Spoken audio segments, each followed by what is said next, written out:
Hello student, मेरा नाम है शिवम सिंह चौहान और ग्रंथ कुटी में आपका स्वागत है। तो पिछली क्लास में हमने डायमेंशन एनालिसिस को डिस्कस किया था, जिसमें हमने बेसिक से फॉर्मूले और जो कुछ डायमेंशन हमने निकाली भी थी, बीमा और मात्रक हमने निकाले भी थे, और फिर स्केलर और वेक्टर क्वांटिटी को हमने डिफाइन भी किया था। ओके, तो स्केलर क्वांटिटी क्या थी, वेक्टर क्वांटिटी क्या थी, मतलब सदिश राशियाँ और अदिश राशियाँ की थी, उनमें हमने आपको फ़र्क बताया था। फिर हमने एसोलेशन तक की आपको यूनिट और डायमेंशन निकालना बता दिया था। ओके, तो अब हम आज की क्लास में आगे डिस्कस करते हैं फोर्स। ठीक, आपने एक्सीलरेशन निकालना सीख लिया था। ठीक है, मैंने कहा था अगर आपको ये 5 चीजें पता, वो 5 चीजें क्या थी, मास, क्या मास, कहीं भी मास दिया उसकी कैपिटल क्या होगी, एम, यानी द्रव्यमान की बात करें तो यानी कैपिटल एम मास था। कहीं भी अगर ये डिस्टेंस दिया हो किसी भी तरह की तो वो हमेशा कैपिटल एल होगी। टाइम की बात करें तो क्या होगी, कैपिटल टी होगी। और टेम्परेचर की बात करें तो थीटा होगी। और करंट की बात करें तो क्या होगी बच्चा, एम्पियर। तो मतलब ये थे 5, अगर आपको डायमेंशंस आती हैं, अगर ये 5 डायमेंशंस आपको पता है, इस 5 डायमेंशन से आप कोई भी फॉर्मूला बना लेंगे, ये मेरी गारंटी है। कोई भी फॉर्मूला, यूनिट, मतलब डायमेंशन आपको निकालनी है कोई भी फॉर्मूले की, आप आराम से इससे निकाल सकते हैं इन 5 चीजों से। क्या, एम, एल, टी, थीटा और ए। अब मैंने एसोलेशन तक तो आपको बता दिया था, नहीं त्वरण की बीमा और मात्रक हमने निकालना आपको बता दिया था। त्वरण की क्या होती थी, एक समरी अगर करते हैं तो देखिए शॉर्ट में आपको बता देते, इक्वल टू क्या था, delta we upon delta T. ठीक, अगर इसकी हमें बीमा निकालनी है, इसकी डायमेंशन निकालनी, तो वेलोसिटी की हमने बताई थी क्या होती थी, एल टी माइनस 1 निकाल के बताया था। और टाइम की क्या थी, टी, थी कि नहीं थी, तो ये हो गया एल टी माइनस 2। हुआ कि नहीं बच्चा, हुआ। तो मैं जिस सीक्वेंस में आपको बता रहा हूं उसी सीक्वेंस में करते जाइए, क्योंकि हर एक फॉर्मूला एक दूसरे से कोरिलेटेड होगा, इसीलिए मैंने सीक्वेंस में रखा। आपको बुक में डिसअरेंजमेंट मिलेगा, उसको आपको पूरी तरह से अरेंज करके नहीं दिया होगा, मैं आपको एक एक चीज अरेंज करके बताऊंगा। और देखिए डायमेंशन कितनी ईजी हो जाएगी निकालना। ओके, तो अब हम किसकी बात करते हैं बच्चा, किसकी बात करते हैं, फोर्स की। किसकी बात करते हैं, फोर्स। तो फोर्स इक्वल टू आपको पता है मास इंटू एक्सीलरेशन होता है, न्यूटन का सेकंड लॉ आपको पता है। मास इंटू क्या होता है, एक्सेलरेशन। ठीक है, मास इंटू क्या हो जाता है, एक्सेलरेशन। ओके, तो मास इंटू एक्सेलरेशन नहीं, बल बराबर क्या होता है बच्चा, बल बराबर होता है द्रव्यमान और गुणे क्या होता है, त्वरण। क्यों, क्योंकि मैंने आपको पहले त्वरण की ही बताई बीमा, एक्सेलरेशन की बताई। जब एक्सेलरेशन आ गया तो देखिए एक्सेलरेशन का यूज कहाँ होता है, F equal to M A में होता है कि नहीं होता है, F equal to M A. अगर इसकी यूनिट की बात करें, किसकी बच्चा, इसकी यूनिट की बात करें, क्या बात करें, यूनिट, तो मास की यूनिट क्या हो गई, केजी। और एक्सेलरेशन की क्या होती है, मीटर पर सेकेंड स्क्वायर। तो क्या हो गई बच्चा, केजी मीटर पर सेकेंड स्क्वायर। आप ऐसे भी लिख सकते हैं या ऐसे लिख सकते हैं। और इसकी खोज न्यूटन ने करी थी, इसलिए कैपिटल एल से भी डिनोट करते हैं। ठीक है, क्या हो गया, फोर्स इक्वल टू क्या होता है, मास इंटू एक्सेलरेशन। बल बराबर क्या होता है, द्रव्यमान गुणे त्वरण। ठीक है, तो आपको जब तक फॉर्मूले नहीं याद है तब तक आप किसी भी फॉर्मूले की यूनिट और डायमेंशन नहीं निकाल सकते हैं। अब ऐसा है क्या कि पहले चैप्टर में आपको एक तरह से समझ लिए, पूरे चैप्टर के जितने भी आपके पूरे 31 32 चैप्टर है क्लास 11th में, उन सब के में जितने भी अभी तक फॉर्मूले यूज किए गए हैं, मतलब सरफेस टेंशन है, विस्कस फोर्स है, विस्कोसिटी है, श्यान बल है, ठीक है, और उसके बाद बहुत सारी चीजें हैं तुम्हारी, गतिज ऊर्जा, स्थितिज ऊर्जा, काइनेटिक एनर्जी, पोटेंशियल एनर्जी। ठीक है, इन सब की बीमा और मात्रक आपको एक ही पहले चैप्टर में आपको ये बताया गया है। ठीक है, तो आप हो सकता हो ऐसे फॉर्मूले जो आपने सुने ही नहीं हो और फिर भी आपको करने पड़ जाए, लेकिन मैं कोशिश करूंगा, मैं कोशिश क्या करूंगा, मैं करके ही दिखाऊंगा, आपको सिखा के ही मानूंगा पूरी यूनिट और डायमेंशन निकालना। ठीक है, तो हम एक बार जब पूरा रिकॉल कर लेंगे चैप्टर को, तो फिर आपको जितने भी चैप्टर होंगे आगे पढ़ने में, तो आपको क्या होगी, हेल्प होगी, उनकी यूनिट और डायमेंशन निकालने में आपको दिक्कत नहीं होगी। ओके, तो ये हो गई यूनिट है, मतलब इसका मात्रा हो गया। और अगर हम डायमेंशन की बात करें, देखो डायमेंशन की अगर बात करें तो देखो डायमेंशन मास की अभी मैंने बताया था, कहीं भी मास हो उसकी जगह क्या रख देंगे, हम एम रख देंगे। ओके, और एक्सेलरेशन तो बच्चा अभी हमने निकाल के देखा, क्या निकाल के देखा, एल टी माइनस 2। क्या हो गया, एल टी माइनस 2। तो देखिए क्या हो गया, एम एल टी माइनस 2 हो गया कि नहीं हो गया। तो ये हो गया M L T minus 2। Force की डायमेंशन क्या हो गया बच्चा, एम एल टी माइनस 2, याद कर लीजिए हमारे साथ। ठीक है, क्या फोर्स की डायमेंशन क्या होती है, एम एल टी माइनस 2। और हाँ, हम तो भूल ही गए आपसे कहना, क्या भूल गए भाई, कान में लीड लगाना मत भूलिए। कान में पहले लीड लगाइए, अभी लगाइए, इसी वक्त लगाइए, ढूंढिए जहां रखी, उठा के पहले पॉज करिए वीडियो और पहले कान में लीड लगाइए। ठीक, और फिर क्या करें, एक कॉपी पेन लीजिए और आराम से मेरे साथ बैठ जाइए। ये गारंटी है आपको, मेरे साथ जैसे जैसे आप मेरे साथ लिखेंगे वैसे वैसे आपके दिमाग में फिजिक्स घुसती रहेगी धीरे धीरे, ठीक है। लेकिन आपको पहले कॉपी पेन और कान में लीड लगाना है, सिर्फ मेरी बातें सुननी है, बस मुझ पे फोकस करना, ऑटोमेटिक आपको फिजिक्स आने लगेगी। एक एक क्वेश्चन आप खुद लगाएंगे, आप खुद लगाएंगे, ठीक। अभी तक नहीं लगा पा रहे थे लेकिन अब जरूर लगाएंगे, ठीक।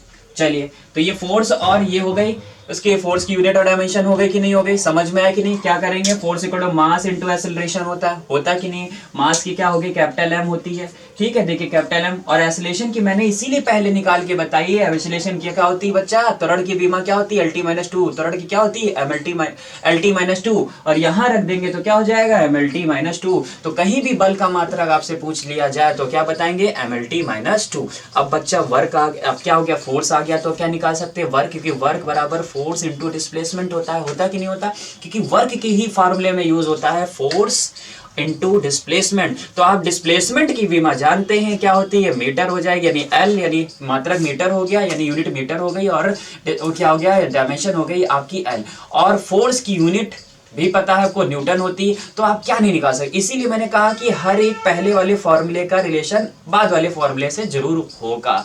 देखिए अब वर्क करते हैं, अब क्या करते हैं, तो फोर्स की मेरे साथ बोलते रहिए, क्या होती है बच्चे, M L T minus two. क्या होती है, M L T minus two. कहीं भी आपसे पूछ ले बल का मात्रक और विमा बताओ, तो बल की मात्रक क्या होती है, न्यूटन। क्या होती है, न्यूटन। बोलते रहो हमारे साथ, बोलते रहेंगे तो कॉन्फिडेंस लेवल बना रहेगा, वरना क्या है, चूहे की तरह एकदम बिल में बैठे बने रहिए, कोई फायदा नहीं, जीवन भर पीछे रहेंगे, ठीक। चूहा बेचारा बिल्ली में रहता हमेशा, ठीक। और शेर देखो जंगल का राजा एकदम टहलता रहता है। तो वर्क बराबर क्या होता है, फोर्स इनटू डिस्प्लेसमेंट। क्या होता है, फोर्स इनटू डिस्प्लेसमेंट। कार्य बराबर क्या होता है, बल गुणे विस्थापन। क्या होता है, बल गुणे विस्थापन। कार्य बराबर क्या होता है बच्चा, बल गुणे विस्थापन। याद रखो, बल गुणे विस्थापन। मैं बार बार इसलिए बोलता हूं, जिससे इसीलिए तो मैं बोलता हूं कि कान में लीड लगाइए। लीड लगाएंगे तो हमारी जो बोलने की जो साउंड की फ्रीक्वेंसी है वो बार बार आपके कानों में कंपन करेगी, वाइब्रेट करेगी, ध्वनि वो जाके आपके दिमाग में, न्यूरॉनों में जाके घुस जाएगी, और आपके वो मेरी आवाज सुनाई। जब भी आप पेपर देंगे, अरे सर ने फोर्स की यूनिट क्या बोली थी, न्यूटन। फोर्स की यूनिट क्या बोली थी, न्यूटन। विमा क्या बोली थी, M L T minus two. क्या थी, M L T minus two. तो कार्य बराबर होता है बल गुणे विस्थापन, ठीक है। जब हम किसी वस्तु पर बल लगाते हैं तो वो बल की दिशा में विस्थापित हो जाती है। तो इसका मतलब हैविंग सम वर्क, यानी क्या कुछ ना कुछ काम हुआ। When we applied an external force on any object, the work has been done। तो मतलब कुछ ना कुछ कार्य हुआ। ऑब्वियस है कि ऑब्जेक्ट है हमारी थोड़ी देर के लिए, सपोज कर लीजिए, ठीक। तो पहले क्या है भाई, ये वर्क, ये देखो नाम ही वर्क बराबर क्या है, फोर्स इनटू डिस्प्लेसमेंट। कार्य बराबर बल गुणे विस्थापन। मान लो हमने इस पे बल लगाया, एफ लगा दी कि नहीं लगा दी, और ये खिसक के कहाँ पहुंच गए, ये खिसक के, मास इसका था, खिसक के कहाँ पहुंच गए, यहाँ पहुंच गए। जब यहाँ कुछ पहुंचे तो कुछ तो डिस्प्लेसमेंट हुआ, कुछ तो अपनी जगह से शिफ्ट हुई, तो शिफ्ट हुई इसका मतलब कुछ ना कुछ वर्क हुआ।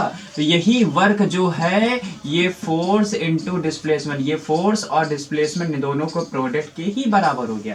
देखो साथ साथ मैं भी थोड़ा थोड़ा सा ये भी बताते हुए चल रहा हूँ कि वर्क बराबर कहाँ से आया, फोर्स इनटू डिस्प्लेसमेंट। तो वर्क क्या है, जो जिस डायरेक्शन में हम फोर्स लगाते हैं उसी डायरेक्शन में ऑब्जेक्ट भी हमारी डिस्प्लेस हो रही है, उसी दिशा में हमारी वस्तु क्या हो रही है, खिसक रही, विस्थापित हो रही है। समझ में आया कि नहीं आया।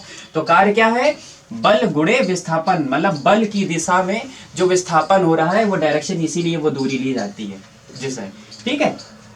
अब देखो, अब यहाँ की अगर क्वांटिटी की अगर हम बात करें तो वैसे देखा जाए वर्क कैसी क्वांटिटी है बच्चा, वर्क कैसी क्वांटिटी है, it is a scalar quantity है। ये कैसी क्वांटिटी है, स्केलर क्वांटिटी, अर्थात अदिश राशि है। क्यों बच्चा अदिश राशि है, क्यों अदिश राशि, अभी मैंने बताया था सदिश और अदिश राशियां बताई थी। अदिश राशियां यानी scalar quantity are those quantity having only magnitude no direction, जिसमें सिर्फ मैग्नीट्यूड होता है, परिमाण होता है, लेकिन दिशा की जरूरत नहीं होती है, ठीक है। और दूसरी बात ये भी याद रख लीजिए, work equal to force into displacement होता है, लेकिन इनके ऊपर वेक्टर लगे होते हैं। जब दो सदिश राशियों का डॉट प्रोडक्ट है, यानी दो सदिश राशियां हैं, देखिए ये दो सदिश राशि जिनके ऊपर वेक्टर लगा होता है उनको क्या कहते हैं, सदिश राशियां। तो दो वेक्टर क्वांटिटीज का हमेशा डॉट प्रोडक्ट क्या होता है, हमेशा डॉट प्रोडक्ट क्या होता है, हमेशा अदिश होता है। क्या होता है बच्चा, क्या होता है, अदिश होता है। इसीलिए देखो एफ डॉट एस बराबर क्या हो जाएगा, एफ एस कॉस थीटा। जैसे आपने पढ़ा होगा ए डॉट बी बराबर ए बी कॉस थीटा। अभी मैं पढ़ाऊंगा ना, जब प्रोजेक्टाइल मोशन पढ़ाऊंगा, वेक्टर पढ़ाऊंगा, और अच्छे से समझाऊंगा, एक एक चीज क्लियर होगी आपकी, ठीक है।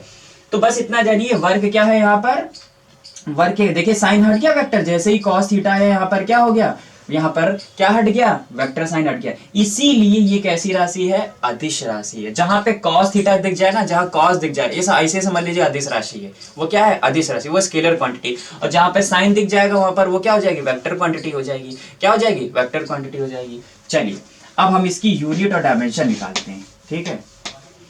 अब क्या करते हैं, यूनिट और डायमेंशन, काम की बात करते हैं, थोड़ा थोड़ा बताते चलते हैं जिससे समझते रहें कि ये है क्या, ठीक है। तो अगर हम यूनिट की बात करें बच्चा, किसकी बात कर रहे हैं, यूनिट, तो वर्क की यूनिट देखिए क्या हो जाएगी, फोर्स की यूनिट क्या होती है बच्चा, न्यूटन होती है, होती कि नहीं होती, इनटू डिस्प्लेसमेंट क्या होता है, मीटर हो गया, तो इसकी यूनिट क्या हो गई, न्यूटन मीटर हो गया ना। और दूसरी यूनिट क्या होती है बच्चा, जूल, क्या होती है, जूल, शॉर्ट में ऐसे लिख दिया जाता है। तो क्या हो गया, न्यूटन मीटर होती है, दूसरी क्या होती है, जूल, क्या होती है, न्यूटन मीटर होती है, जूल होती है, जूल होती है, ठीक है। नोट करिए, नोट कर लिया। चलिए, तो ये हो गई आपकी वर्क की यूनिट, ठीक। और एक यूनिट और भी आप लिख सकते हैं, वैसे अभी मैंने फोर्स की एक नई यूनिट क्या बताई थी, एम ए के जी मीटर पर सेकंड स्क्वायर हो गया, और फिर इनटू डिस्प्लेसमेंट, तो एक वो भी लिख सकते हैं। अब चलते हैं डायमेंशन करते हैं, तो कितनी सारी आप बना सकते हैं। अब डायमेंशन की बात कर रहे हैं, जहां पे न्यूटन मीटर लिखा हो, जूल लिखा हो, इसका मतलब वो वर्क दिया है। क्या दिया है, वर्क, ठीक। अब वर्क से ही देखिए क्या क्या होता है अभी, ठीक।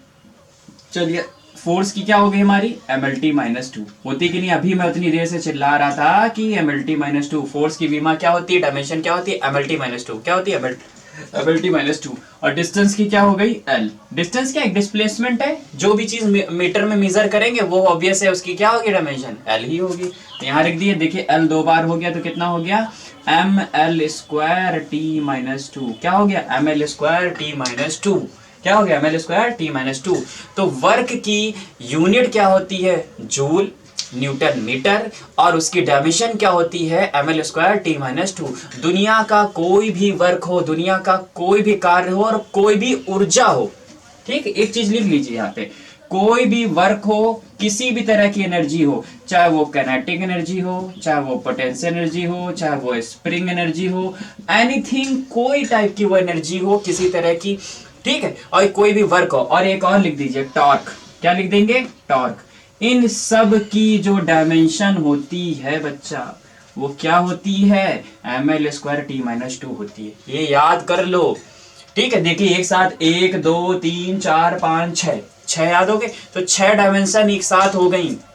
और मैं भी इन छहों को निकाल के भी दिखाऊंगा कि इन सब की जो यूनिट होती है, डायमेंशंस होती हैं, वो M L square T minus two होती हैं। तो फोर्स की क्या होती है, M L T minus two, और वर्क की क्या होती है, M L square T minus two. अब देखिए वर्क है, अब देखिए एनर्जी निकालते हैं, काइनेटिक एनर्जी, देखिए वो भी यही आएगी, काइनेटिक एनर्जी, पोटेंशियल एनर्जी, सब। तो कार की बीमा आपसे जब भी पूछे मास्टर, जब भी कोई टीचर पूछे, M L square T minus two होती, यही बताइएगा, ठीक है। न तुम्हारी चोटियां हिला हिला के मारेंगे तुमको, ठीक। लड़कियों की चुटियां हिलाएंगे, लड़कों की चोटी हिलाएंगे, ठीक। छोटी छोटी रखते हो पंडितों वाली जो पीछे से, नहीं रखे हो हम गंजा कर देंगे तुम लोग को। तो वर्क हो गया। तो अब वर्क निकाल लिया है तो बच्चा देखो एक और निकाल लीजिए, पावर। पहले पावर निकालिए, फिर हम सारी एनर्जीज को निकालते हैं। क्या होता है, पावर। और पावर इक्वल टू क्या होता है बच्चा, वर्क अपॉन टाइम। क्या होता है, work upon time. Power equal to क्या होता है, वर्क अपॉन टाइम, यानी शक्ति। पावर को क्या कहते हैं बच्चा, शक्ति, ठीक है। शक्ति बराबर क्या होता है, कार्य बटे समय, ठीक। पढ़ा है ना पी इक्वल, इसका फॉर्मूला भी पढ़ा होगा, ये पी इक्वल टू क्या होता है, डब्ल्यू अपॉन टी। पढ़ा है कि नहीं पढ़ा, और इसकी पढ़ा है कि नहीं पढ़ा। अब अगर हम यूनिट की बात करें, क्या करें, यूनिट की बात करें, तो यूनिट क्या हो जी, वर्क की यूनिट अभी बताया। कार्य का मात्रक क्या होता है बच्चा, जूल। क्या होता है, जूल। वर्क यूनिट क्या होती है, जूल। और टाइम की क्या होती है, सेकंड। तो जूल पर सेकंड, टाइम की क्या हो गई, सेकंड। तो जूल पर सेकंड। और क्या करते हैं, वॉट भी होती है। क्या होती है, वाट। क्या होती है, वॉट, ठीक है। अब दूसरी अगर हम इसके डायमेंशन की बात करें, क्या बात करें, डायमेंशन की बात। तो अगर इसकी डायमेंशन की हम बात करेंगे तो अभी बताया था दुनिया का कोई भी वर्क हो उसकी विमा क्या होती है, ml²t-2। क्या होती है, ml²t-2। और अगर टाइम की बात करें तो क्या होगी, t। यहाँ पे टाइम को क्या करते हैं, डायमेंशन t होता है। जहां भी टाइम लिखा हुआ डायमेंशन विमा, मैंने बताया ना, कैपिटल M L T और थीटा और फिर क्या हो गया a। ये 5 आप दिमाग में बैठा लिए। देखिए इस 5 के अलावा भी कोई यूज हुआ, अभी ML T ही देखने को मिल रहा, अभी थीटा भी देखने को मिलेगा। ठीक है, तो t देखिए ऊपर गया तो ml², फिर कितना हो गया, t ऊपर गया तो कितना हो गया, t-3। यही हुआ कि नहीं, ml²t-3। तो जहां पर भी पावर यानी शक्ति की पूछ ले विमा और मात्रक, वो देखिए इस तरह से निकालना है, आराम से निकाल के आप बता दीजिएगा। अब आते हैं आपकी सारी energy, kinetic energy, potential energy, सबकी विमा और मात्रक प्रूव करते हैं। अभी मैंने बताया था कार्य का मात्रक क्या होता है, जूल। कार्य का मात्रक क्या होता है, जूल। ठीक, चलिए अब हम अगर बात करें काइनेटिक एनर्जी, किसकी बात करें, काइनेटिक एनर्जी। और काइनेटिक एनर्जी का फॉर्मूला यानी गतिज ऊर्जा। कोई भी ऊर्जा हो, वो गतिज ऊर्जा हो, चाहे स्थितिज ऊर्जा हो, चाहे स्प्रिंग ऊर्जा हो, कोई भी तरह की ऊर्जा है, गुरुत्वाकर्षण ऊर्जा, किसी भी तरह की गुरुत्व ऊर्जा है, उन सब की बीमा क्या होती है, यानी क्या अभी बताया, वर्क की, काइनेटिक एनर्जी की, पोटेंशियल एनर्जी की, स्प्रिंग एनर्जी की, किसी भी तरह की एनर्जी हो, इन सब की क्या हो जाती है, और टॉर्क की, और किसकी बच्चा, टॉर्क की, यानी बल आघूर्ण की। टॉर्क क्या, बल आघूर्ण, यानी क्या हो गई, कार्य की, और ये गतिज ऊर्जा हो गई, और ये क्या हो गई, स्थितिज ऊर्जा हो गई, और ये क्या हो गई, स्प्रिंग ऊर्जा। इन सब की मात्रक, इसकी इन सब की बीमा जो होगी ml²t-2। अब गतिज ऊर्जा है तो सबसे पहले, अब ऊर्जा है तो ऊर्जा का मात्रक क्या होता है, जूल। कार्य का मात्रक जूल, जो ऊर्जा का मात्रक होगा वही कार्य का मात्रक होगा। ठीक है, अब हम यहाँ पे सिर्फ डायमेंशन निकालते हैं। तो देखो कांस्टेंट की कोई भी यूनिट और डायमेंशन नहीं होती है, बताया था कांस्टेंट की कोई ना तो यूनिट होती है ना डायमेंशन होती है। तो 1/2 का कोई भी मात्रक ना होगा ना बीमा, उसको तो किनारे कर दो। मास का क्या हो गया बच्चा, m होता कि नहीं। v क्या है, वेग है। v क्या है बच्चा, वेग है, यानी वेलोसिटी है। और वेलोसिटी की बीमा क्या होती है, LT-1 होती कि नहीं। डायमेंशन क्या होती है, LT-1। और इनका देखिए l का स्क्वायर और t की पावर -2 क्या हो गया, ml²t-2। हुआ कि नहीं, ये हुआ कि नहीं, ये काइनेटिक एनर्जी हो गई कि नहीं। तो काइनेटिक एनर्जी की जो डायमेंशन हो गई वो क्या हो गया, ml²t-2। देखिए अभी तो मैंने जो वर्क की बताई थी वो काइनेटिक एनर्जी की, और पोटेंशियल एनर्जी की निकाल के दिखाऊं, देखिए यकीन हो जाए आपको। अब देखिए पोटेंशियल एनर्जी, काइनेटिक एनर्जी को क्या कहते हैं बच्चा, गतिज ऊर्जा। क्या कहते हैं, गतिज ऊर्जा कहते हैं, लिख लीजिए। ठीक, क्या कहते हैं, गतिज ऊर्जा। और इसको क्या कहेंगे, अब स्थिति ऊर्जा। स्थिति ऊर्जा क्या हो गई, mgh। पढ़ा है कि नहीं, U=mgh पढ़ा होगा कहीं पे, या P=mgh, मतलब पोटेंशियल एनर्जी। और इसको क्या कहते हैं बच्चा, स्थितिज ऊर्जा कहते हैं। कौन सी ऊर्जा कहते हैं, स्थितिज ऊर्जा। ठीक, जो मोशन के कारण एनर्जी जनरेट होती है, जब कोई ऑब्जेक्ट मोशन में करने लगती है उसकी वजह से एनर्जी जनरेट होती है, that is called kinetic energy. उसको कहते हैं गतिज ऊर्जा। गति के कारण उत्पन्न ऊर्जा को गतिज ऊर्जा कहते हैं। और स्थितिज ऊर्जा होता है जो पोजीशन से डिफाइन होती है। जैसे कोई ऑब्जेक्ट है, ठीक है, वो इतनी हाइट पर है, ठीक है, तो ये जो पोजीशन, उसकी पोजीशन कहाँ है, यहाँ से इस रेफरेंस लेवल से इस हाइट पर है, तो उससे जो डिफाइन होती है वो तुम्हारी क्या हो गई, पोजिशनल एनर्जी, जिसको कहते हैं पोटेंशियल एनर्जी कहते हैं। ठीक है सर, तो by virtue of its positions that energy is called potential energy. जो पोजीशंस एनर्जी डिफाइन हो रही है उसकी पोजीशन है कहाँ, ठीक है, उससे। चलिए अब इसकी मात्रक देखते हैं, विमा देखते हैं। देखो मास की क्या होती है, हमने क्या था, m, और g मतलब त्वरण है। अब देखो g क्या है, एक्सेलरेशन ड्यू टू ग्रेविटी है। एक्सेलरेशन वर्ड आया तो ये समझिए एक्सेलरेशन ड्यू टू क्या है, ग्रेविटी है। g क्या है बच्चा, गुरुत्वीय त्वरण है। क्या है, गुरुत्वीय त्वरण है। क्या है, गुरुत्वीय त्वरण है। और इस गुरुत्वीय त्वरण की वैल्यू आपको पता है 9.8 होती है कहीं कहीं, और कहीं कहीं या 10 मीटर पर सेकंड, 10 मीटर पर सेकंड स्क्वायर होती है। ठीक है तो बच्चा ये एक्सेलरेशन ड्यू टू ग्रेविटी ना, है तो एक्सेलरेशन ड्यू टू ग्रेविटी, इसको इंग्लिश में कहते हैं। बस ये समझिए, acceleration due to gravity. Okay, है तो एक्सेलरेशन ना, तो एक्सेलरेशन की अभी मैंने डायमेंशन बताई थी, क्या थी बच्चा, LT-2। तो क्या मैं यहाँ पे g की जगह क्या लिख सकता हूँ, LT माइनस 2 और हाइट है, तो मैंने बताया था किसी भी तरह की हाइट हो, लेंथ हो, ब्रेथ हो, ठीक है, ये सब मीटर में मेजर करते हैं। और जो भी चीज़ हम मीटर में मेजर करते हैं वो क्या करते हैं, उसकी जगह कैपिटल L लिख देते हैं। लिख देंगे कि नहीं लिख देंगे? और L और ये L हो गया, क्या हो गया, mL² T माइनस 2। हुआ कि नहीं हुआ? तो ये काइनेटिक एनर्जी हो गई, पोटेंशियल एनर्जी हो गई। इसी तरह से जितनी भी एनर्जी हैं उन सब की डायमेंशन mL² T माइनस 2 ही होती है। और टॉर्क बचा, अब टॉर्क को भी बताते हैं। क्या करते हैं? टॉर्क यानी बल आघूर्ण। क्या करेंगे बच्चा? बल आघूर्ण।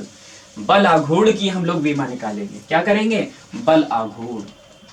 चलिए अब क्या करते हैं, बल आघूर्ण निकालते हैं। बल आघूर्ण, बल आघूर्ण बराबर क्या होता है, बल गुणे लंबवत दूरी। क्या होता है? बल गुणे लंबवत दूरी है, लिख दीजिए लंबवत दूरी। लंबवत दूरी क्या हो गए? बल गुणे लंबवत दूरी। तो टॉर्क बराबर क्या होता है? Force into displacement. Torque equal to क्या होता है? टॉर्क इक्वल टू होता है force into perpendicular distance. Sorry, क्या होता है? Perpendicular distance. तो टॉर्क को किससे नोट करते हैं बच्चा? टाउ से। बल आघूर्ण को किससे नोट करते हैं? टाउ। और फोर्स को क्या करते हैं? एफ से। तो क्या हो जाए? F cross R. क्या होता है? टाउ कर लो, क्या होता है? एफ क्रॉस आर से नोट करते हैं। क्या करते हैं? एफ क्रॉस आर से। टाउ कर लो, क्या हो गया? एफ क्रॉस आर होता है। वो परपेंडिकुलर डिस्टेंस होती है, बस ना याद रखिए। अब अगर हम इसकी मात्रक की बात करें, किसकी बात करें? मात्रक यानी यूनिट की। तो यूनिट क्या होगा? देखो, फोर्स की क्या होती है? न्यूटन। इंटू, ये इंटू है, माइनस ना समझ लेना। बहुत लोग क्या करें, ये डैश है, ये डैश है। और डिस्टेंस की क्या होती है? मीटर। तो न्यूटन मीटर हो गई। तो जहां पे न्यूटन मीटर लिखा है वो यहाँ पर क्या है? टॉर्क हुआ। ओके। और अगर हम बात करें इसकी डायमेंशन की, यूनिट तो बता दी, अगर हम इसकी डायमेंशन की बात करें तो डायमेंशन क्या होगी? टॉर्क की। तो फोर्स की डायमेंशन अभी मैंने बताई थी, क्या होती है? MLT minus 2। MLT minus 2 force की क्या होती है? MLT minus 2। अभी बार बार तो मैं इसीलिए तो चिल्ला रहा था कि लीड लगाइए, ठीक है, तो मेरी आवाज आपके कानों तक गूंजेगी, ठीक है। तो फोर्स की क्या होती है? MLT minus 2। और मैं खुद बार बार बोलता हूँ, एक ही चीज को 10 बार रिपीट कर रहा हूँ। फोर्स की क्या हो गई? MLT minus 2। और डिस्टेंस की क्या हो गई? L। तो क्या हो गया? L और L मिलकर क्या हो गया? L²। क्या हो गया? L²। तो क्या हो गया? ML² T minus 2। हुई कि नहीं हुई? हुई कि नहीं? ठीक है। चलिए अब हम इसी तरह से, तो टॉर्क की, पोटेंशियल एनर्जी की, वर्क की, काइनेटिक एनर्जी की, कोई भी एनर्जी हो, इन सब की यूनिट और डायमेंशन क्या होती है? होती है कि नहीं होती? यही होती है। चलिए अब हम लोग करते हैं जो बहुत एग्जाम में पूछा जाता है, यूनिवर्सल ग्रेविटेशनल कांस्टेंट। क्या पूछते हैं? Universal gravitational constant. ठीक है, क्या होता है? न्यूटन का सार्वत्रिक गुरुत्वाकर्षण नियतांक। न्यूटन का सार्वत्रिक गुरुत्वाकर्षण नियतांक।